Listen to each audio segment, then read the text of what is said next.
Hi everyone, my name's Nick and I'm the Country Manager here at Beepo. We offer outsourcing services for real estate agencies that are looking to become significantly more productive and efficient. Let me give you a bit of a rundown about how our real estate team actually works. At Beepo, we have many positions to assist our clients in the real estate industry. These include sales assistants, trust account and marketing staff. We also have a couple of our most popular products, the property management assistants and Rock End property assistants.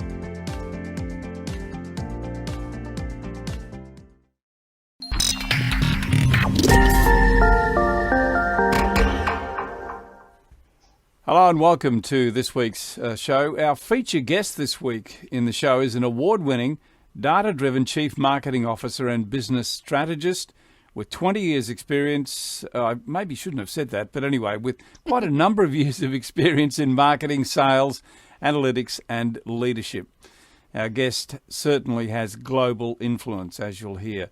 Prior to joining Willow and Ridley as the Global Chief Marketing Officer, Michelle Zamora held a similar role with IBM. Michelle, welcome to the show. Great to be talking to you.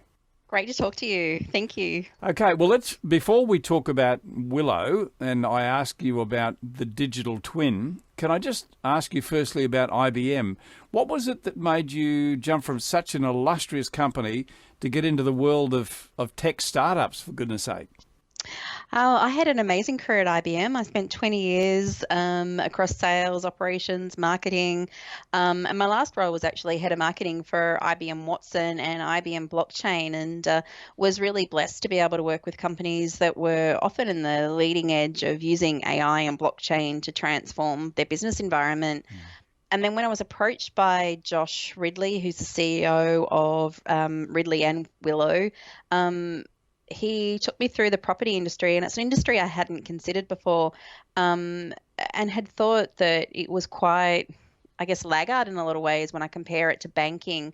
But then when I went through the opportunity and saw that this is this amazing industry right at the cutting edge of completely transforming everything that it does, and then the ability for technology like AI and blockchain to really revolutionize, it was just an opportunity that I couldn't say no to, and being part of this journey is pretty exciting. Yeah, well, we'll get right into what Willow does, and it must have been a huge leap for you to go from IBM to a tech startup in an environment or in an area that is just so pioneering, really.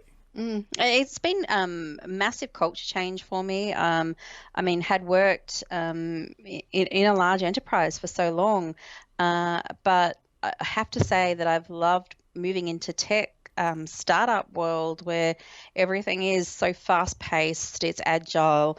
We can make decisions, we can try things quickly, we can succeed quickly, we can fail quickly. And I think at the heart of a marketer, this is what marketing is all about. It's being able to test, trial, change, transform, and see what does and doesn't work, and have that permission to just be creative and use data and technology to be to really push the creative boundaries. Yeah, well, going into tech's one thing, then going into a startup is another thing. But what was it about property that attracted you?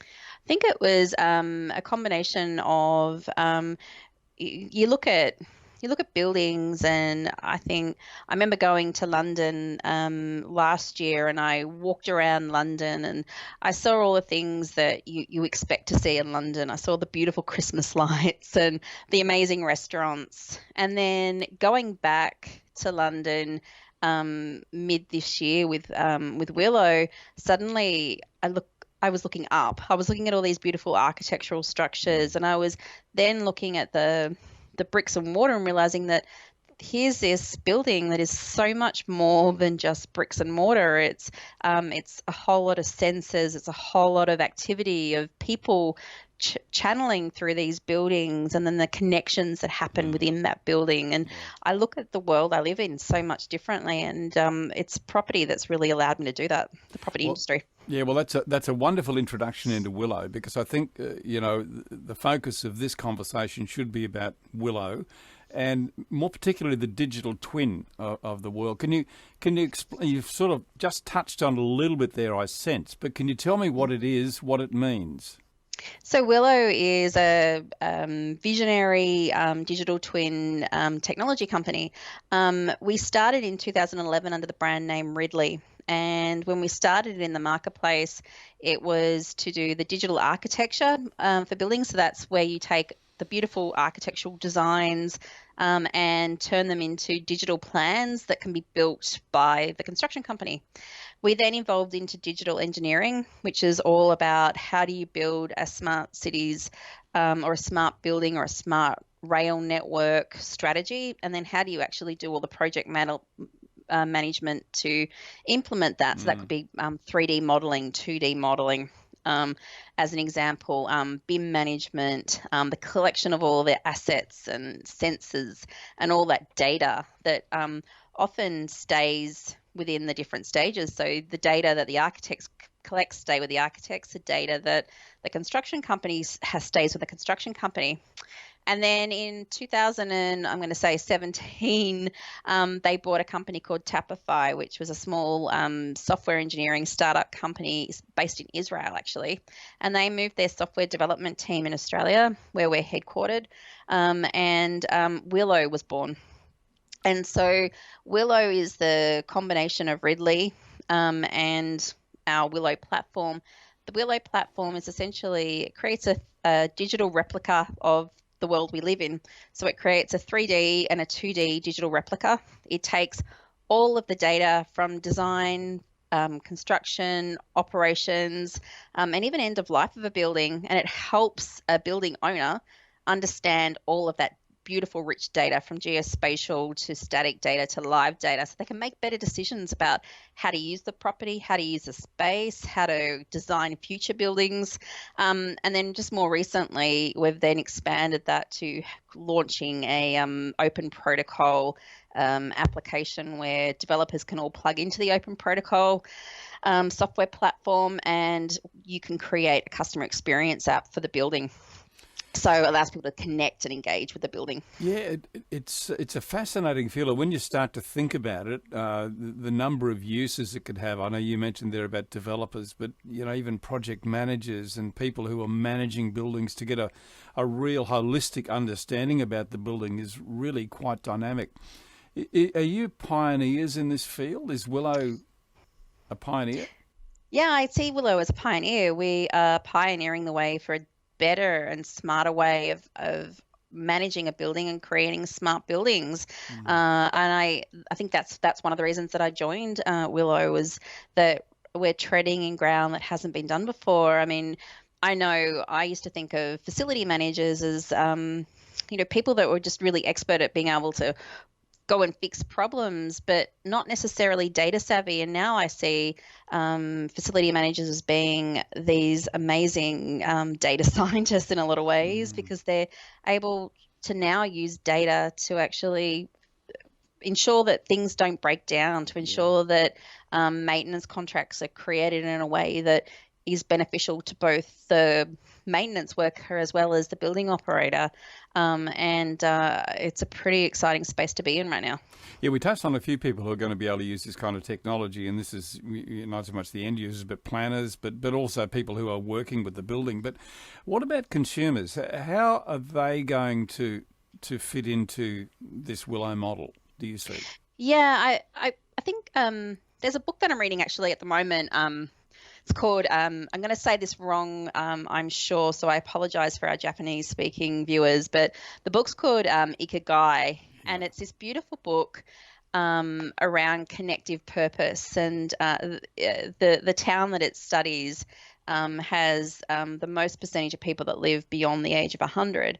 And when they analyse why they live so long, it comes down to connectiveness and purpose. And so when you look at a building, you don't necessarily think connection and purpose, but through through the delivery of applications, we can help people connect on purpose level conversations. So how do you find people that want to solve causes like homelessness or solve causes relating to cancer treatments? How do we help connect those beautiful people that's across different organizations and different companies on different levels of a business? I'm working in a building that is an extremely tall building, and there are so many different companies in this building. So how do I find people that are working in this building that potentially could help me connect on a purpose, connect on a business problem, connect on solving an issue, whether it's a business issue or a social issue? It also allows organisations to reach out. So, for example, the coffee shop in a building, being able to connect to all the people that work in the building to let them know about the latest deal on coffee, or, hey, did you know we've got a new blend of coffee coming out? Allows a car parking company to connect with the workers to understand how to better optimise and find a car park quickly. So many different ways, but it comes down to connecting people.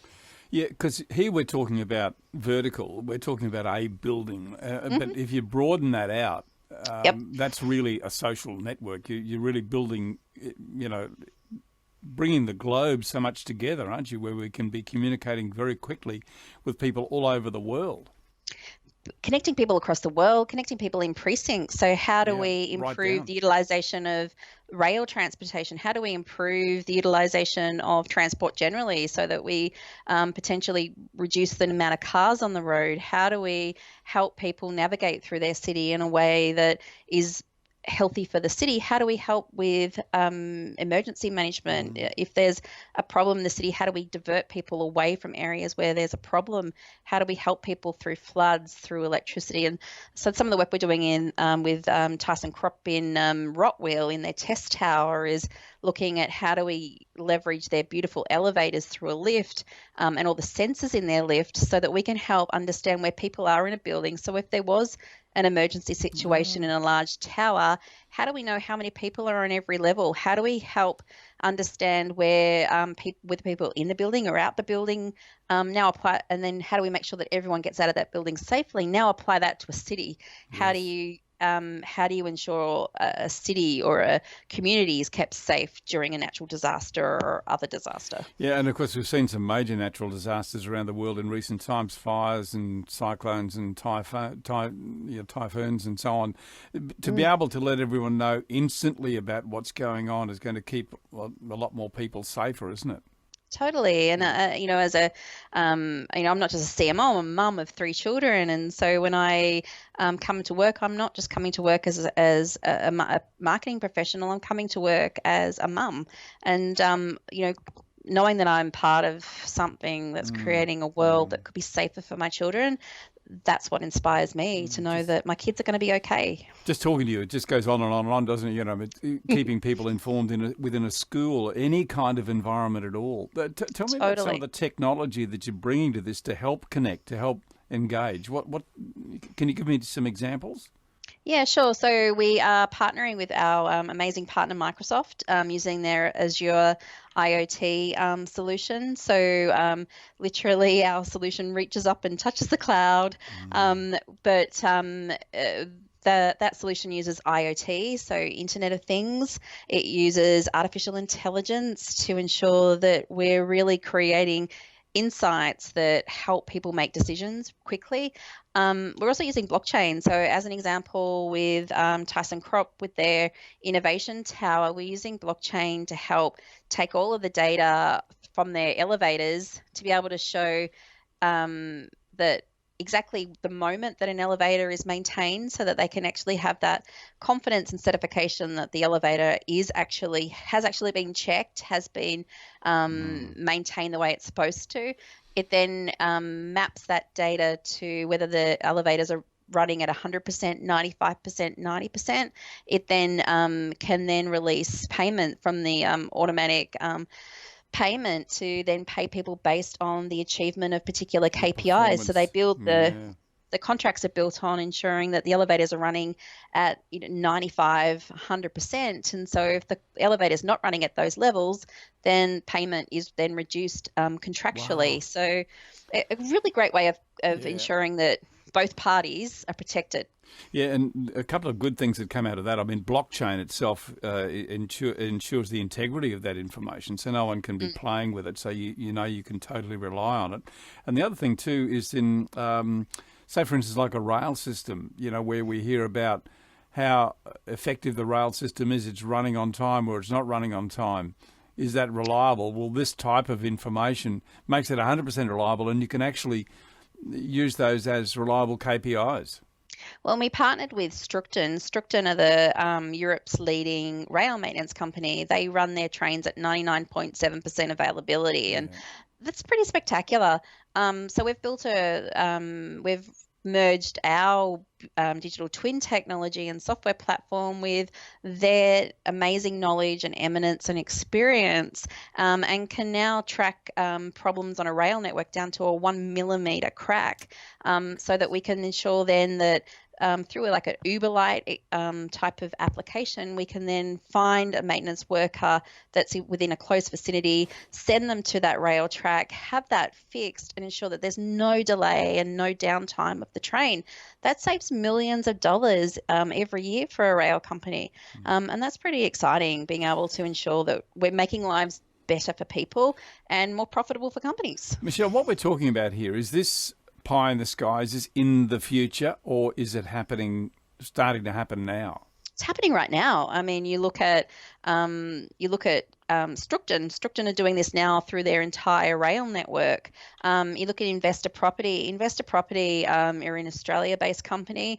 They delivered 151 Clarence Street recently in October. And Mark Tate, who's the executive director or the group executive for development, said it's the first property that they've ever had where they've had 100% of data on the day of handover. That saves massive amounts of money for the contractor, massive amounts of confidence and certainty for the property developer. So this is happening now with Investor Group. Tyson Crop, as I said, it's happening in their test tower, but now they are now using that to roll out to other projects across the world. All great examples of things that are happening right this moment in time. Michelle, we're out of time, but thank you so much. It's been a delight and very, very enlightening to talk to you. Thank you. I've found this very stimulating. We'd love to have you back on the show at some time when we talk about, the developments that Willow's going through. So thank you very much. My guest has been Michelle Zamora, Global Chief Marketing Officer for Willow and Ridley. Michelle, thank you for your time. Thank you. Bye.